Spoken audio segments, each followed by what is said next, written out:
The Rwanda Governance Board announced this week that it has already closed more than 7,700 places of worship across the country in recent weeks, the majority of which are small. We are live. It is happening. Now,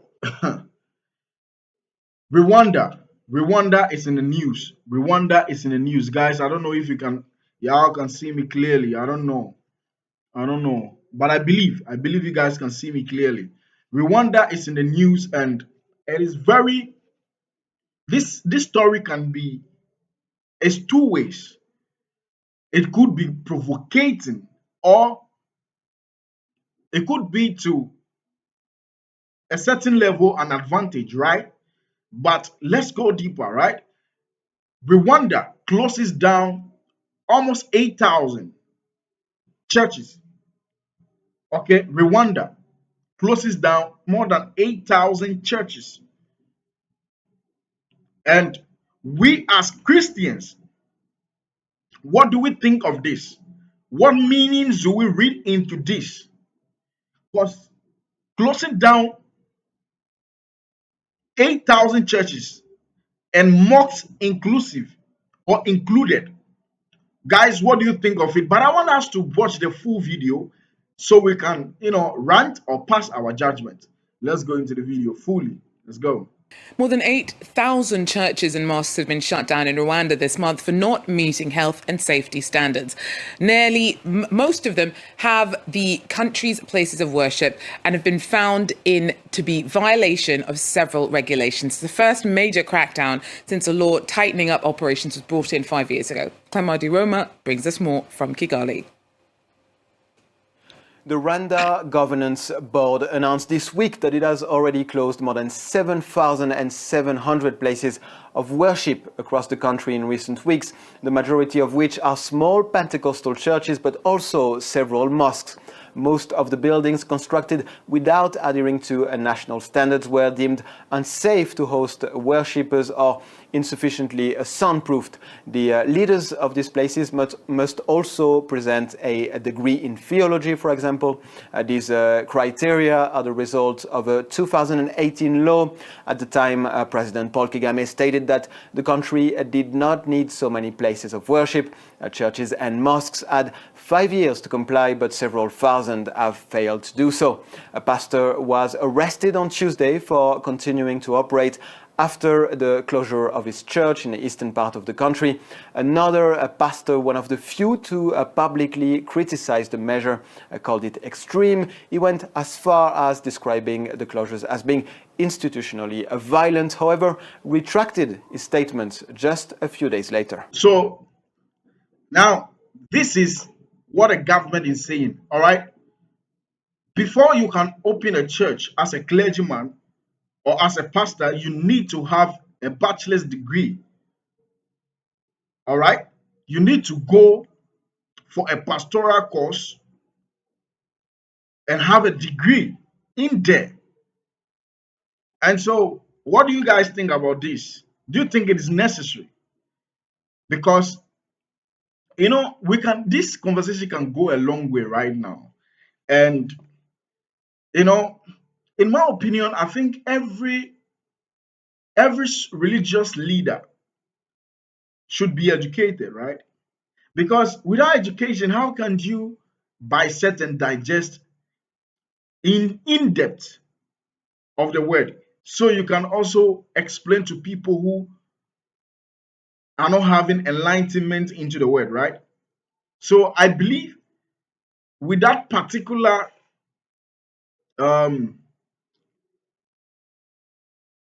standard, I think it's very important. Every preacher must be educated.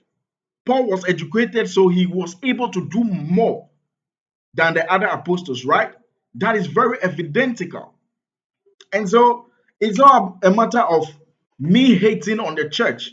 We as Christians, look at what Prophet Angel is doing, right? He's educated in finance.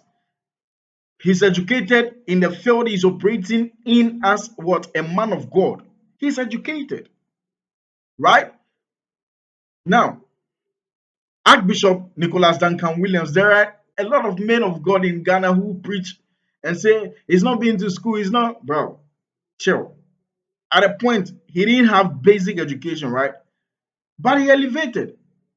He went to a pastoral school um, of a spiritual father. This man of God, from Archbishop Benson Idahosa, that is his spiritual father, right? He went to school there. I was watching his interview and mentioned it. So what are you going to say about that, though? What do you have to say about that? So I think it is important for every man of God to be educated.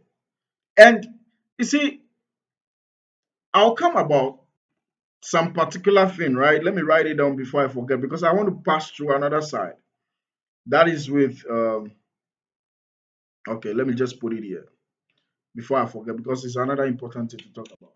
Now, um, these standards of education, I think, with me, I think it's necessary because you see some men of God and what they do on the pulpit, and it's not nice.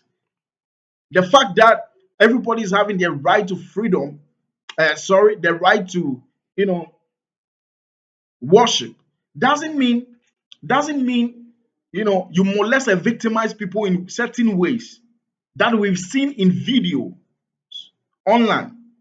See the way people have been victimized and molested by so-called preachers. Why? Because there is lack of education.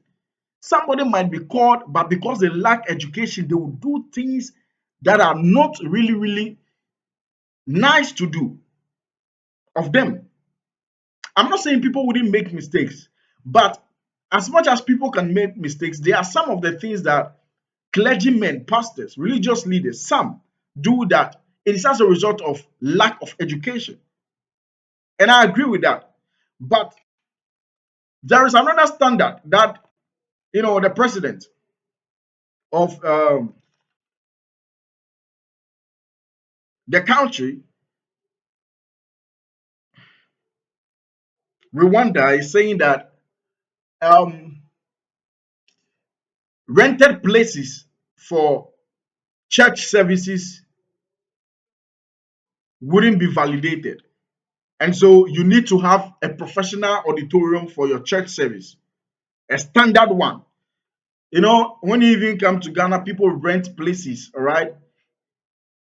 Places that are not even purposed for church activities or religious activities, but they rent those facilities or these places for that purpose. What am I going to say about that?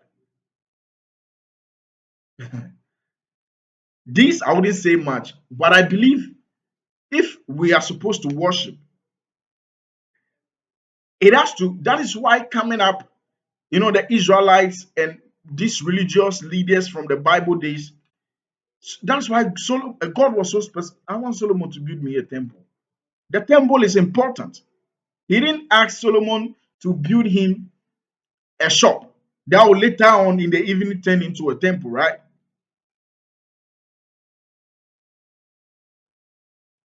And so a particular place that can really be dedicated for the worship.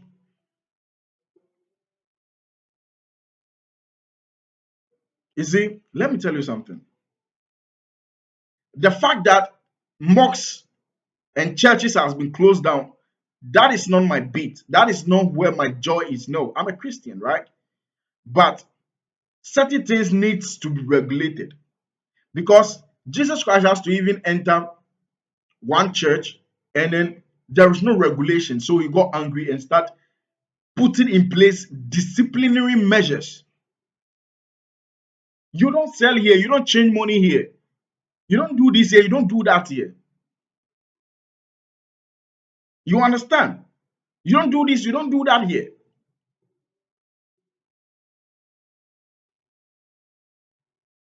And so I think, you see, Jesus, with the educational standard, Jesus Christ, when he was age 12, he was found with the elders, learning, asking questions. And if those olden days were the now days, right? It would have been Jesus Christ with clergymen, professionals who are lecturers, and Jesus Christ in a facility learning to acquire a master's degree, a doctorate degree, a bachelor's degree in order to do the work. Look at Paul. He was able to acquire all these things. He's very knowledgeable. And so he was able to do the work effectively. Now, with structures and buildings, I think every church should get a better structure to start with. Am I saying we are being deprived of our rights to worship as Christians? No, that's not what I'm saying. But I'm saying that you see, these regulations that are put in. The last time I had opportunity to teach some youths or some teens, and I was talking about evangelism, and I was like, this age, you don't pick megaphones and speakers and dawn while someone is sleeping. Whilst the person is sleeping, you go make noise. The fact that some people have done it and at a point they've seen one or two people come out to give their life to Christ doesn't mean it is the rightful thing to be repeating all the time now, because there should be strategies to these things. You see the way people victimize and molest Christians, cyber bully Christians and pastors, most especially pastors, online, on Twitter, on social media, because some things have not been regulated.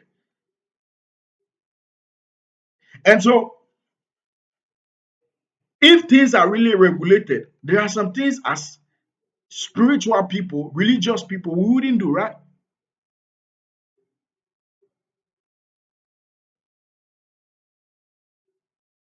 Just imagine, well, I don't want to even go there, right? But I have to talk about these things because that's the reason why they will always be on our necks. Like one of the standards that they mentioned was soundproofing, church buildings. It's a standard for every church facility, soundproof. Because whilst you feel like this is the time of worship, please, we are human beings and we should think as such. Whilst we think, okay, this is the hour of worship, just be so human to also think that somebody who is also sleeping in the room, it's also a time for them to rest. Doesn't mean they are not more of a Christian than they are less of a Christian than you are. Doesn't mean they are less of a Muslim than you are. Just it's a matter of time, priority, and schedule. And so if we as a denomination belonging to a particular group, a particular church, we want to have our worship, no one should stop us. No. But it doesn't also mean that we should go off the roof and do what we like to, victimize people or, infringe upon the rights of other people. Because we can have all night service and make noise while someone is sleeping. If that person comes out to complain, it doesn't make that person less of a Christian if he is a Christian. It doesn't make that person less of a Muslim if he is a Muslim. You go to the urban areas and mosques, they will open, I don't know how to call that. They are speakers, whatever, and will make noise.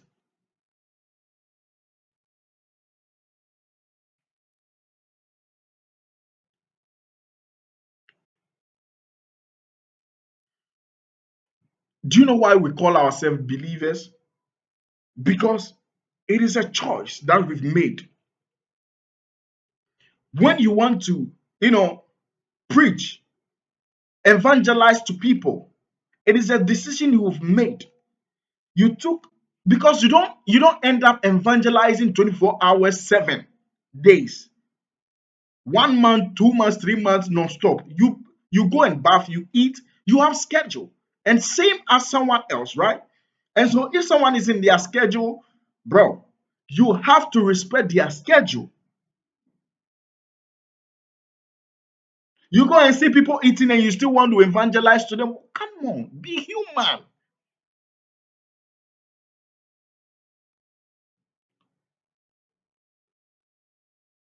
People are sleeping and you are. I mean, it's just, is it your church members know that We have service at 7 p.m., right? And they will definitely come, those who want to come for that service. And so when they come for that, you see, I don't care who comes on in the comment, whatever, or watches this video and say whatever they want to say, because they are pastor of what, reverend of what. I don't care. Because the fact that I'm sharing my opinion doesn't make me less of a Christian, bro. I'm saying the truth. Whilst we are meeting at 7 p.m., people who will join the service will definitely come. We don't need to open our spinnings and open our speakers that much to disturb other people. You see, using this, I'm not saying we shouldn't use it. That is why, okay, we can open it however we want to open it. Now, the standard is use soundproof. How many churches can offer can afford soundproof in their church auditorium? Tell me. Now, 8,000 auditoriums, including mosques, have been closed down. Is it the right thing to do of a government? Should I say yes or no? That is up to you to judge. But I feel like some of these things that they have listed here as a reason why they are closing down these um, places of worship, I think it's important. Some of them make sense, right? Let's just be honest. Some of these things make sense. So the Rwanda government, uh, Rwanda governance board has shut down over 8,000 churches and mosques in the country following the passing of a 2018 law that requires religious buildings to be efficiently soundproofed, leaders to possess a degree in theology, among other requirements. This comes after President Kagame stated that the country did not need so many places of worship, hence the law. See, the truth, I'm a Christian, but the truth will always defeat lies, right? We have people opening churches in this country, in Ghana, right? Because they are hungry. Let's say the fact, bro. Small time you hear, no, God have called me. Small time you hear, no, God have called me. Because people don't want to just be disciplined and work under a particular, denomination. Sometimes, so these people who are moving and going around and all that, they don't even have the financial capacity to have an auditorium, right? So they will end up. You see churches with no roof. You see churches with no structure. They just want to worship. And this person I'm talking to you about is not even educated. This person I'm talking to you about doesn't know anything about theology. They'll say those things are, they'll relegate it to the background. They'll say having a formal education is not needed, going to for theology is not needed. Bro, then what are you doing as a Christian? What are you doing as a religious leader? What are you doing? Because you have to impact a group of people. And if you are not educated, what are you giving us?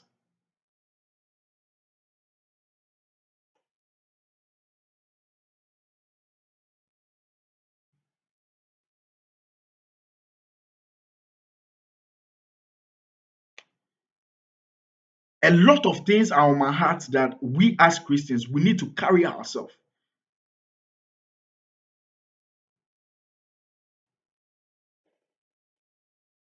And the most important part of the story is that, you see, I'm talking this way because I'm a Christian and we need to look at these things, right? We are Christians and so we deprive other people of their rights? No.